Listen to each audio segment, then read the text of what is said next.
Halo semuanya, balik lagi nih sama saya Yuda. Dan yang kalian tunggu pastinya kisah serial killer. Jadi yang akan kita bahas kali ini adalah sebuah serial killer yang berasal dari negara Thailand yang berjudul Ji-oi. Sebelumnya perlu saya ingatkan lagi, jangan lupa subscribe supaya saya bisa menceritakan cerita seram dan juga misteri menarik lainnya untuk kalian tonton sambil istirahat ataupun sambil makan. Dan gak usah pakai lama lagi, kita mulai saja cerita dari si Oi.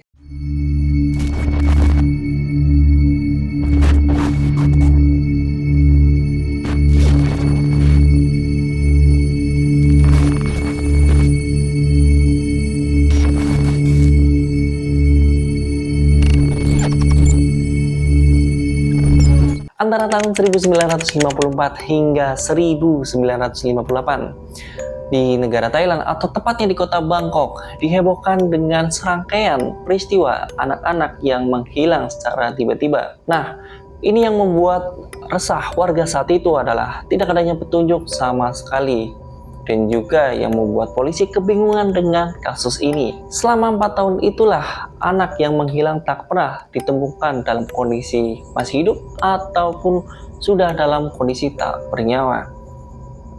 Dan selama itu pula warga menaruh kecurigaan nih sama satu tukang kebun yang bernama Oi. Si Oi ini memang bukanlah warga atau orang asli Thailand. Dia adalah seorang imigran dari China. Nama aslinya adalah Huang Lihui. Dan beredar kabar jika si Oi ini merupakan mantan tentara China yang berperang pada perang Sino-Jepang. Oh ya, buat kalian yang belum tahu Sino-Jepang itu apa, mungkin kalian bisa cari tahu sendiri karena kalau saya jelaskan di sini akan memakan waktu lama mengingat durasi videonya sangat terbatas. Kita lanjutkan. Dikarenakan si Oi ini merupakan orang miskin, ia mencoba merantau ke negeri Thailand untuk merubah nasibnya.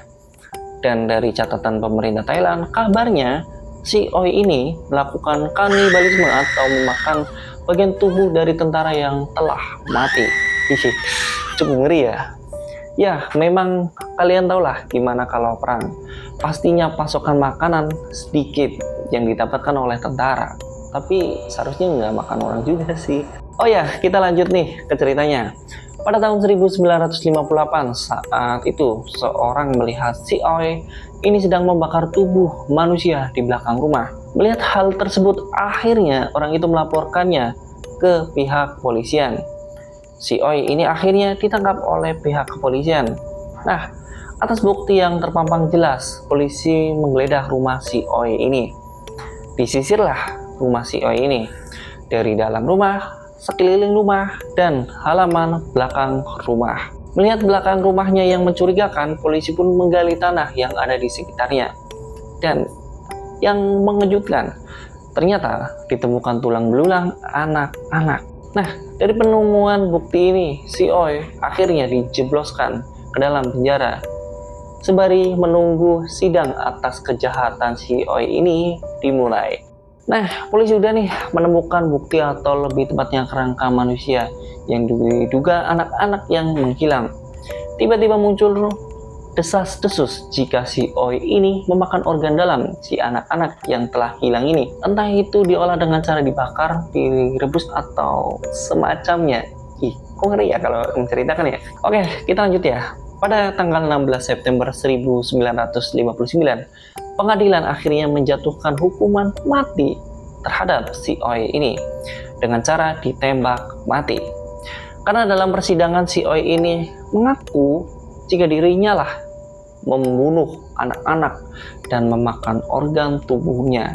Ngeri ya? Setelah dilakukan eksekusi, jasad dari si Oi ini tak langsung dikremasi, tetapi diserahkan ke pihak rumah sakit Siriraj untuk dipelajari anatomi tubuh dari si Oi ini. Mungkin mengingat karena dirinya telah mengakui kalau memakan anggota tubuh seorang manusia. Setelah itu jasad dari si Oi ini diawetkan dan disimpan di Museum Medis di Siriraj di Bangkok, Thailand. Kalian tahu nggak ada plot twist yang terdapat di kasus ini? Ini setelah bertahun-tahun kasus si Oi ini, banyak dari aktivis yang mempertanyakan kebenaran dari apa yang Oi sampaikan pada sidang eksekusinya. Karena saat sidang berlangsung, Oi itu menggunakan translator untuk menerjemahkan setiap kata yang dia ucapkan. Karena yang menjadi masalah pada saat itu adalah kendalanya di bahasa. Ya karena Oi nggak bisa bahasa Thailand. Dan titik masalahnya juga adalah pada saat itu, polisi Thailand memang dicap sebagai anti komunisme atau anti Tionghoa. Nah, orang-orang akhirnya menganggap tuduhan kanibalisme saat itu terhadap Oi adalah salah. Banyak yang menduga si Oi ini diintimidasi untuk mengucapkan sesuatu yang salah saat di persidangan. Pada akhirnya jasad dari Oi diserukan oleh para aktivis untuk dimakamkan secara layak. Akhirnya jenazah si Oi ini dipindahkan dari tempat pajangan pada Agustus 2009 dan pada Juli 2020 akhirnya jenazahnya dikremasi di kuil Wat Bang Praek Thai di provinsi Nonthaburi. Mungkin pengucapannya teman-teman lebih tahu gimana? Coba nanti tulis di kolom komentar. Oh ya, gimana nih untuk cerita serial killer kali ini? Cukup merinding gak sih sebenarnya? Ya, walaupun hanya sekilas seperti saya menceritakan sebuah kesimpulan, ini karena saya kekurangan referensi dalam cerita si Oi ini. Bagaimana tidak, sepertinya media-media juga kekurangan informasi pada saat itu untuk menyampaikan berita dari si Oi ini. Atau dari kalian udah pernah nih dengar kasus dari si Oi ini? Coba kalian tulis di kolom komentar, mungkin bisa lebih panjang penjelasannya dari apa yang saya sampaikan.